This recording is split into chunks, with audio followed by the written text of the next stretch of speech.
Ho ho buddies, welcome to Borderline Games. I'm Gareth and today we're playing Chaos Head. Last time, Takumi has done away with Sewer. Sewer buried a bunch of those stakes into Takumi, a la the crucifixion. Case, the second new-gen killing. Like, who knows why he had those stakes, but then Takumi did a delusion where they switched bodies. So, that was cool, wasn't it? And now we're heading deep into the tunnels to try and save Remy from the Noah the Second project that's being run by Narose, is that what his name is? Well, we'll find out what his name is now. Let's go. I'm ready. Okay, so as I made my way through the dark tunnel, I relied on the red glow of my D-sword to see. My steps naturally became quicker and quicker. I never walked on subway tracks at all before. As certain as I was that no trains were coming, the mere possibility had me tense enough that I couldn't keep my head from frantically whipping back and forth. It was a minute-long train ride before Shibuya Station and Shinsen Station. The distance between should have been less than a kilometre. Luckily for me, the tunnel in the Inokashira line didn't have too much cave-ins, so making it to Shibuya Station shouldn't have been the worst thing ever. But something was still weighing on me. Kozupi had warned me about something before we'd parted ways.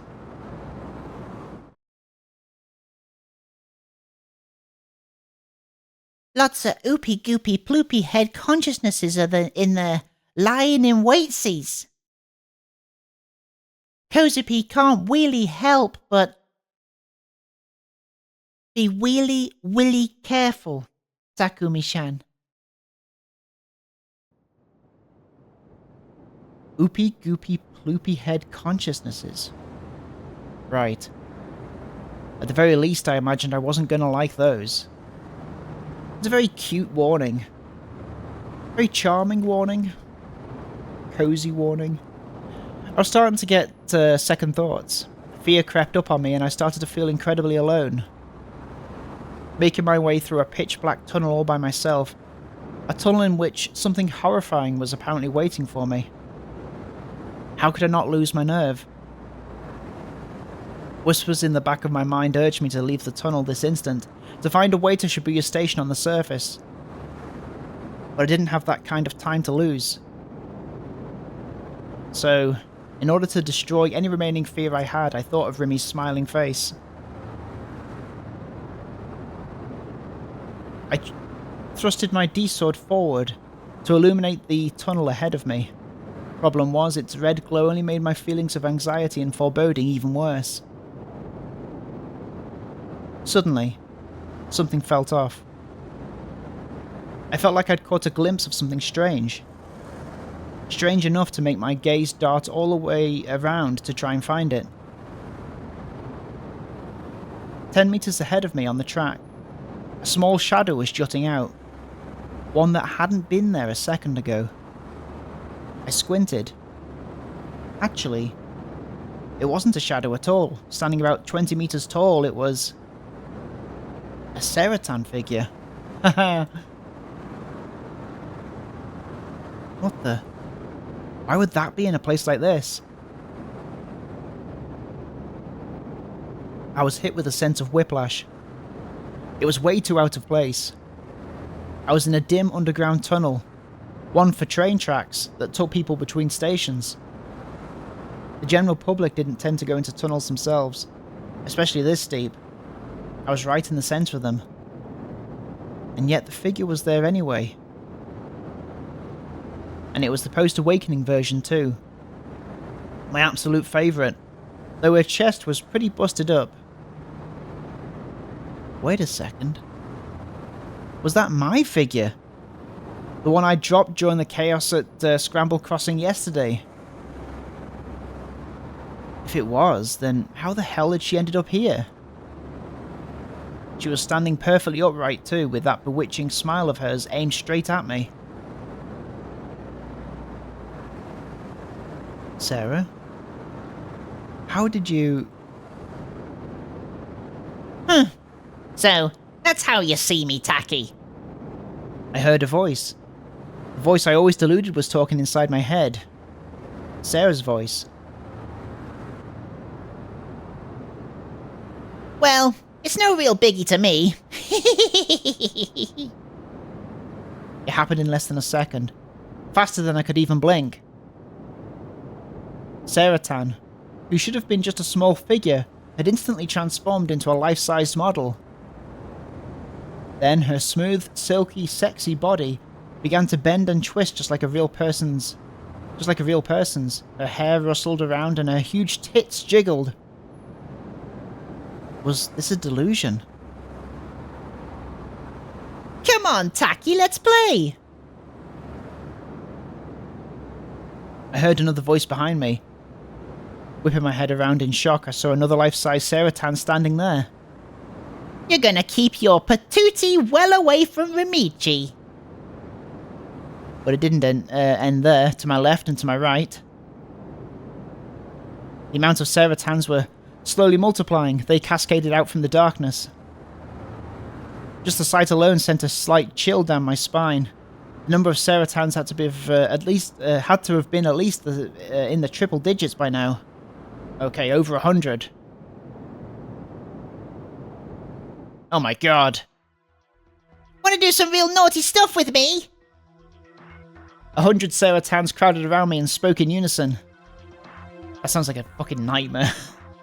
I know you wanna, you big dum-dum. It reminds me of, you know, the dum-dum thing. What was that alien from Flintstones? What was that alien called? You know the guy I mean. He was all green, and he kind of introduced him into the Flintstones when Flintstones was kind of running out of steam. He was called the Great Gazoo. He'd always be like, "You big dum-dum." Yeah, well anyway. That's my experience, guys. Laughing gleefully, one of the Seira-tans in front of me charged at me. Then her slender arms swung her colossal metal bat. Ugh! The impact was definitely real. My D-sword managed to take the brunt of the blow. It's been way too heavy of a strike. My hands started spasming before going numb. It all hurt like hell. That was when I realised.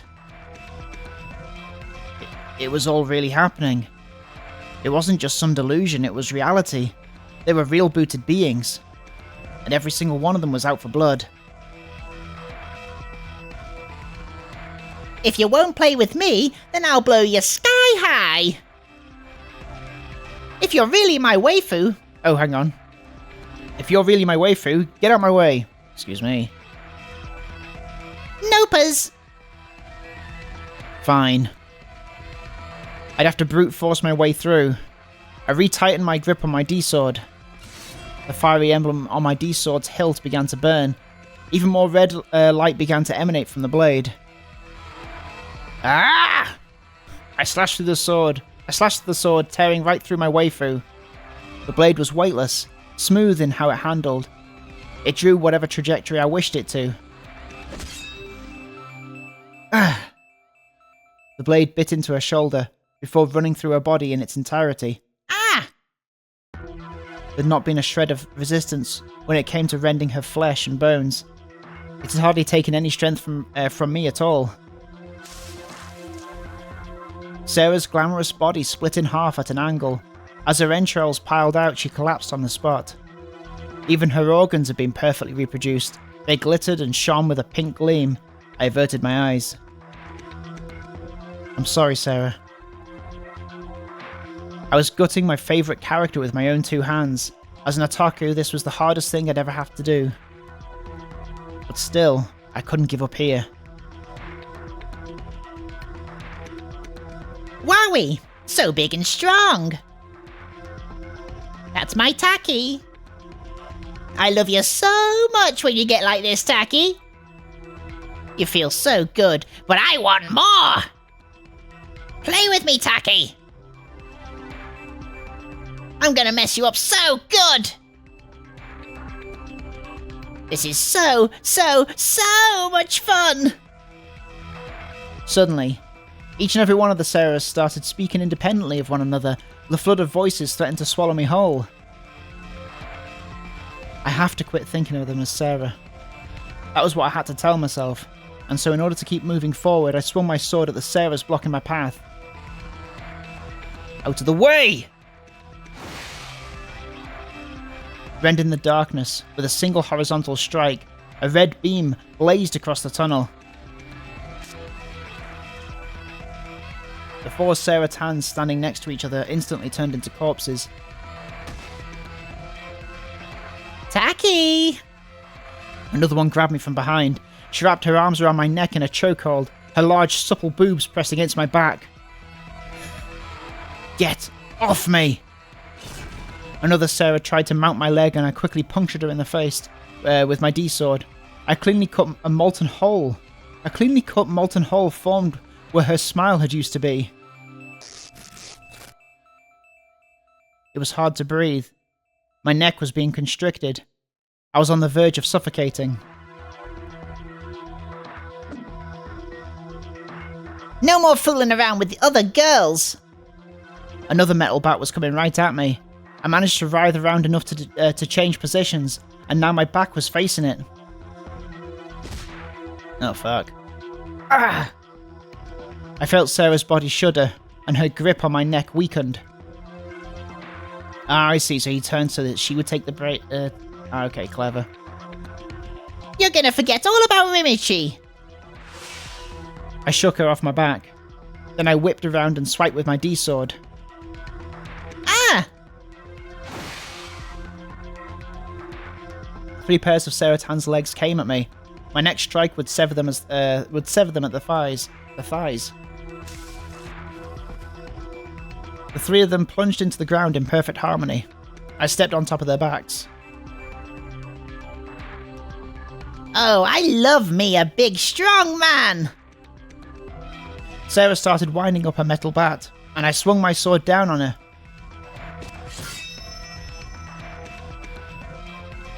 Her metal bat met with my D-sword. Only for me to carve straight through it and straight through the top of her head. No, my D-sword wasn't carving things. More than that, it would have been more accurate to say it evaporated anything that crossed with its trajectory. No matter how soft the object, no matter how solid the object, no matter how cold the object, no matter how hot the object, my blade instantaneously boiled and burned away anything it came into contact with, severing it from its source. Taki! These anime characters, who all had the same face, were all calling my name in unison, who continued to attack me just for the sake of it. It made my hair stand on end. Ah! To try and rile myself up, I let out a huge scream. More like, ah! I don't know whether my throat's got that in it. My throat doesn't have that dog in it. Then aiming for Sarah right in front of me, I plunged my sword straight into her chest. Ah! Taki! Sarah grabbed onto my D-sword, and almost that exact same second her hands evaporated. I'm burning up! I'm burning up real bad! I lost all words. Dread began to climb up from the depths of my body. Chills ran down my back, my entire body stiffened. This wasn't Sarah. Sarah would never have turned against me. You big dum-dum, Taki! Oh, whack. Gah! I heard the sound of several of my ribs being pulverized. I even felt the bones in my right arm creak, letting out a dull sound as they did. The blow resounded within my body, and then the sheer impact sent me flying. Uh-oh. Takumi's been taken down. I smashed into a wall. My head collided directly with it. My vision warped and wavered. Try crossing your arms! She rapidly swung her metal bat down on top of me. I was getting bludgeoned. My left arm was minced from the elbow down. Even the concrete in the wall was dented from the blow. Ah! My arm! My arm! Oh, Tacky, you know I won't let you get away. Another metal bat swung straight into my leg. All strength left my right hand. The slightest movement caused a severe pain to scream out in my brain. But I ignored it, and swung my D-sword. I cleanly severed the oncoming metal bat, but the pain of doing so forced a groan out from my mouth. I came within arm's reach of Seira in front of me, impaled her torso with my D-sword, and tore my way through her. Her blood spattered my hands. Despite being just an anime character, her blood was incredibly warm. My mind went numb. Pain was all that ruled me now. I wanted to lock it all away, but I couldn't. As long as this pain endured, I would never be able to.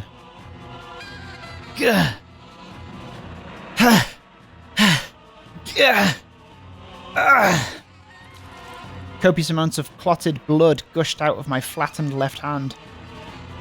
And it wasn't easy trying to hold on to the D-sword in my right either. The pain seemed to reverberate from my very bones. Pain so bad. I felt like I was about to pass out. I realised my entire body was soaked with sweat. The droplets stung at my eyes. My vision was hazy. More and more Seiras approached from in front of me. The sound of their cheerful laughter reverberated deep within my ears, making my very eardrums vibrate. With my injuries, I doubted I'd live for more than a few hours. That thought had suddenly come to me. But it didn't really matter. I was just a delusion anyway. A being that would blink out of existence just as quickly as it had blinked in. In the grand scheme of things, my injuries didn't really matter. I just needed to save Remy. I just needed to destroy Noah the Second. If this body could grant that, then I'd gladly give it all away. So, clear the way. Let's stay together forever! The metal bat came down on me again. I figured I'd be able to avoid it, but the fatigue and pain slowed my reaction considerably. Uh-oh. I was struck right in the temple. I could feel its enormous spikes tearing into my skull. And that's not good. The world shook. My vision went black. Things became even darker than they already had been, and I could no longer see anything at all. I tumbled over, and as I tumbled, my mind went to my right hand. It was exploding with pain, but I was able to reaffirm that my D-sword was still there. I swung out my flattened left hand in an attempt to regain my footing. An exposed bone collided with the ground.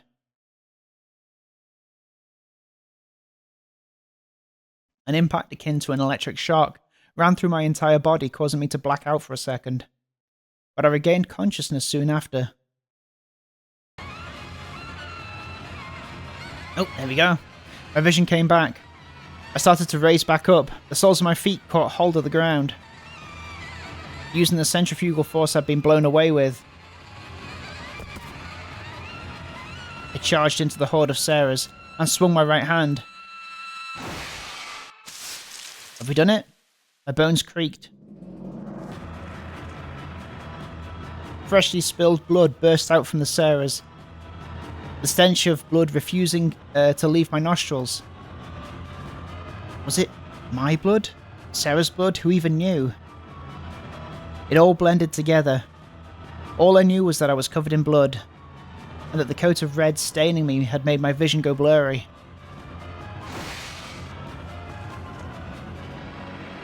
I kept on carving into them.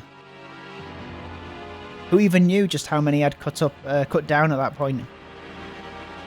When would it end? In my mind, it was as if she was multiplying infinitely. Seira clung to my right hand. I swung both her and my D-sword around. But she wouldn't let go. Instead, she bent my arm backward, in a way it wasn't meant to go.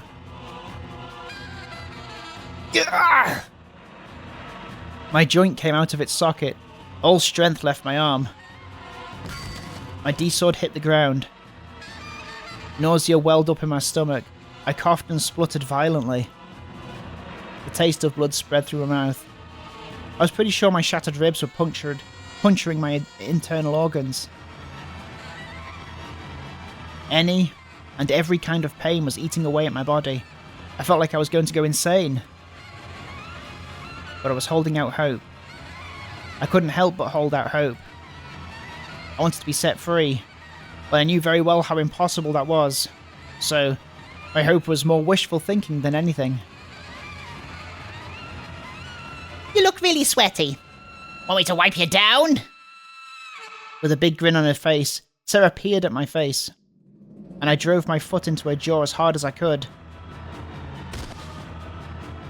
I forcibly channeled more strength into my right arm. All sensation in it was going numb. It felt as if my nerves were burning to a crisp. My entire body was boiling. And now the pain in my bones was rippling not just through my arm, but through my entire body. I was on the verge of shattering to pieces. Then I heard something that sounded like the growl of a beast. For a moment I wondered whose voice it was, only to realise it was my own. The fingers on my right hand faintly shifted. Ah! Definitely can't do that with my throat. I grabbed my D-sword and conjured a delusion. I pictured it being bound by a cord, and it instantly became real. The sword was secured to my hand with the cord. I needed to move, to get to where Remy was, beyond this darkness. Taki, why don't you want to stay with me? I sputtered out the blood that had gathered in my mouth. I was surrounded by heaps of Sarah's corpses lying on the ground. Other Sarahs kicked past on the way to me, producing ripples in the puddles of blood. I slowly shook my head. Ugh! Because, Sarah, I gritted my teeth. You're just an anime character.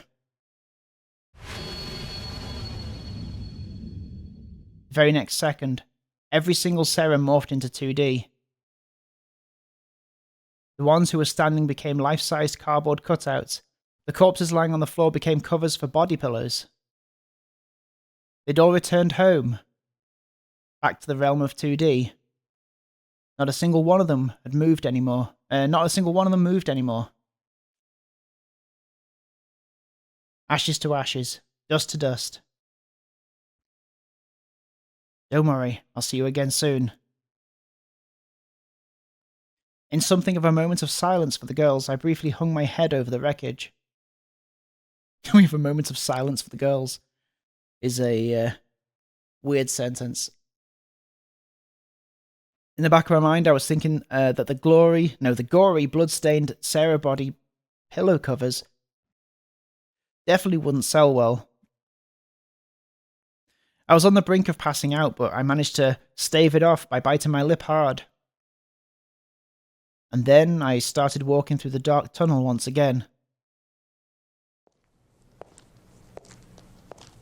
Oh, and now there's a bright light. I ended up at a dilapidated building near Shibuya Station's east entrance. The surrounding scenery was dotted with partly or entirely collapsed buildings, leaving the building here as the sole intact survivor. On it was the dome of a rooftop planetarium that had closed down some years back.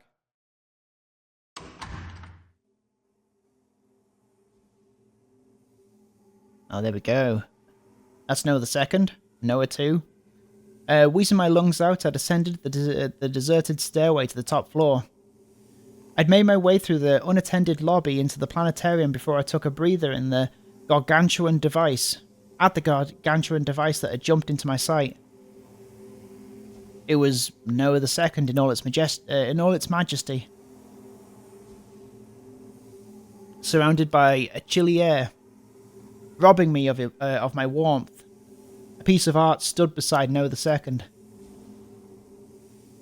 Remy? Remy, affixed to the art piece, slowly raised her head at my voice. Our eyes met. Her eyes shot open. But why? Why? I'm here to save you. Her eyes began to swim. Idiot. You idiot. You're such an idiot. She shook her head sadly.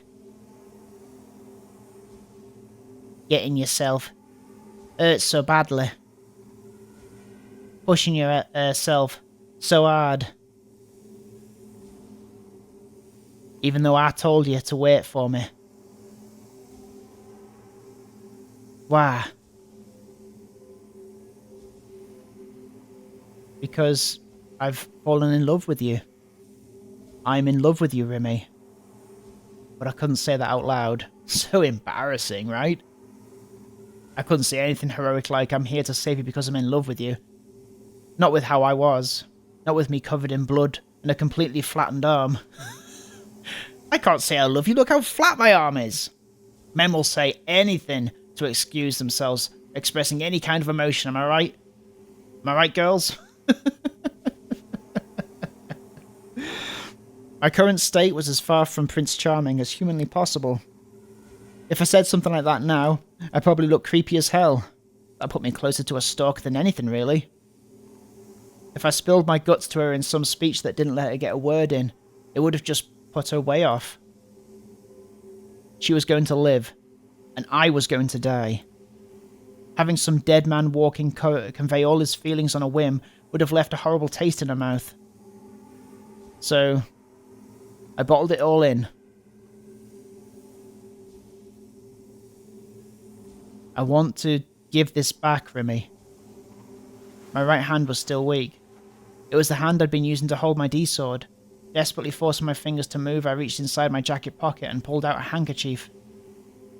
It was coloured a gentle vermilion. Whether that was its original hue or due to my blood staining it, I didn't know.